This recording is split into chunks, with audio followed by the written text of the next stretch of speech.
Okay, so we landed on a Thai Viet jet flight from Krabi to Bangkok the previous day, and as we came in we saw all these Thai planes waiting to be sold. I was worried that they wouldn't have any the next day to fly me out back to Melbourne. The flight is at 8:40 in the morning. Check-in is actually really quick because of the dedicated business class check-in at Aisle A at Suvarnabhumi Airport, and now you go through your own security and passport control dedicated fast track and down straight down an escalator into the lounge, which I don't know, perhaps nobody else had found, but it was certainly very empty early in the morning. But be warned, it's a long walk from that lounge to the gate. It's the gate we were using was E3 for the departure of the Thai Airways TG 465 to Melbourne, and it was about a 15-minute walk down there, I think, and I was nearly late. A lot of people already on. Fortunately, Thai Airways hadn't sold this A350, which was about 4 years old, I think delivered in 2018. Quite good seats on this, each with aisle access, good size screen. Passengers are not allowed to change seats throughout the flight. All passengers are required to follow the quarantine measures during the flight. Those who fail to comply with the regulations. The plane left on time for its 8 hour and 40-minute flight to Melbourne, arriving Melbourne time at 8:30 p.m. So a daytime flight if you don't like the overnighters, back to Melbourne. They have a great camera on the tail of the A350 where you can see a view of the plane taxiing out for its takeoff, which is kind of interesting as well to do. So not a long taxi this morning, and we're soon lined up on the runway ready to set off. The crew were very nice getting onto the plane, very welcoming. There was a welcome drink. You could have had champagne, but maybe at 8:40 in the morning or a bit before that it was a bit early for me for champagne. So I think I just had apple juice or something like that. And off we went.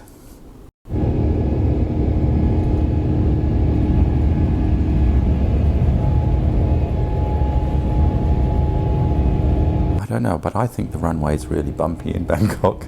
The plane seems to go up and down quite a lot. Maybe it's because it was built on a swamp, and I think in the early days they had a problem with the runway sinking in places, but maybe it's a leftover from that.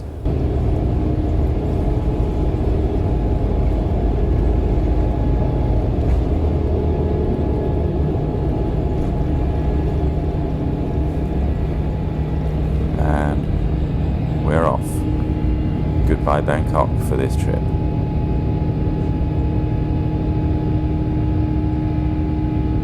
At least no storms around this morning like on the previous evening when we landed in from Krabi.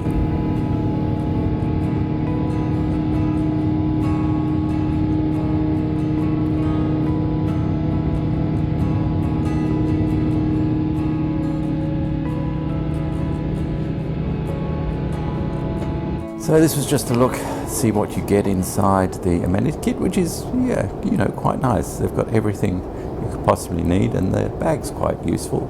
I keep that sort of thing for keeping all my cables and computer cables and things like that when I travel, so another handy one to add to the collection. Breakfast arrived pretty quickly, within an hour after takeoff. There were only two options. There's no printed menu. I had the Western option, which is, as you can see, an omelette, some sausages and some spinach, fruit, yogurt, and some bread, a bread roll, and a croissant with jam. The other option on the menu was noodles for breakfast, but I'm not sure why they're not printing a menu, cost saving or COVID or some other reason, but everything arrives at once on one tray. The entertainment system is pretty good. It's quite responsive, the screen. There's not that many options for movies, but there's probably enough to keep you entertained. There's even fewer TV series. But again, there's enough, I think, to keep most people going at least for a 9-hour flight. I don't know how much they're changed, and I'd be a bit worried about that if I was flying with Thai regularly at the moment. The headphones noise cancelling and are very good, although the A350 of course is quite a quiet plane anyway.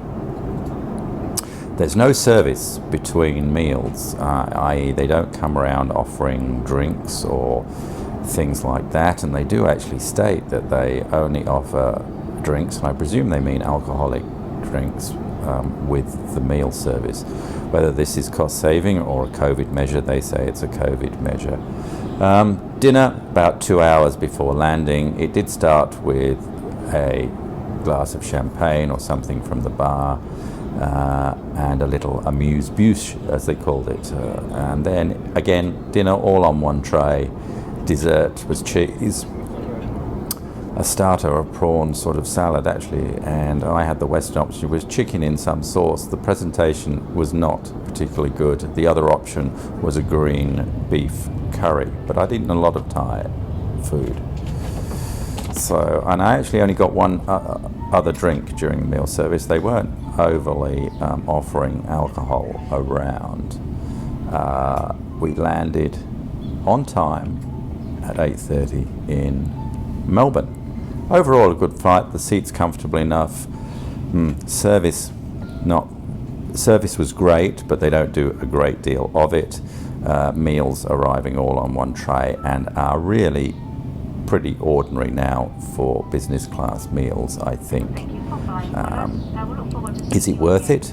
Depends what price you're paying. There are only a couple of options for flying directly with Melbourne and Bangkok, both only starting up again post-COVID in April. Jetstar, and you've probably seen our review of Jetstar's business class, which is really premium economy, and Thai. Thai tends to be really expensive at around $4,000. Return business class Melbourne, Bangkok. Depends whether you can get that cheaper. Sometimes you can find that a bit discounted. But I arrived quite relaxed, and then you do battle in Melbourne with everyone else who was arriving. The airport was quite busy actually, even at 8:30 at night, but they were trying to move people through quite quickly. They say international travel is still only less than 40% of pre-COVID levels to and from Australia, but I'm not sure how the airport would cope with it being back to 100%.